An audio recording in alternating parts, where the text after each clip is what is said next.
দুর্গাপুজোতে তো আমার ছুটি ছিল না, কিন্তু ভাগ্যবশত কালী পুজোর দিন আমার উইক অফ পড়ে গেছিলো। হাই, আমি অনসুয়া, আমার নতুন আরেকটা ব্লগে তোমাদের অনেক ওয়েলকাম। সকালবেলা ঘুম থেকে উঠি, জিরে জোয়ান জল খেয়ে বেরিয়ে পড়েছিলাম বাজারে। গিয়েছিলাম মায়ের জন্য কিছু ফুল কিনতে।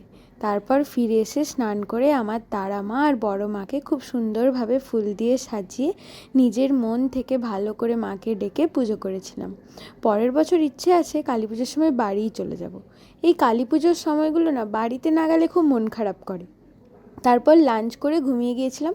ঘুম থেকে উঠে সন্ধ্যেবেলা নিজে একটু সাজুগুজু করে বসে পড়েছিলাম প্রদীপ জ্বালাতে। আমার নিজের ঘরে বেশ কিছুটা প্রদীপ জ্বালিয়েছিলাম, তারপর কয়েকটা ফটোও তুলেছিলাম।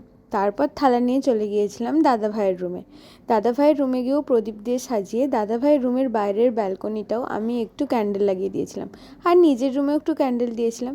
তারপর আগের দিন কিনে আনা ফুল ঝুরঝুরিগুলো একা একাই বারান্দায় দাঁড়িয়ে জ্বালাচ্ছিলাম। আর মনে পড়ছিল এতটা তো বড় হতে আমি কোনোদিনই চাইনি, যে উৎসবের দিনগুলো বাড়ি থেকে মাকে ছেড়ে, মামা ভাই বোনদেরকে ছেড়ে কাটাবো। আজকের মতন ব্লগটা এতটাই।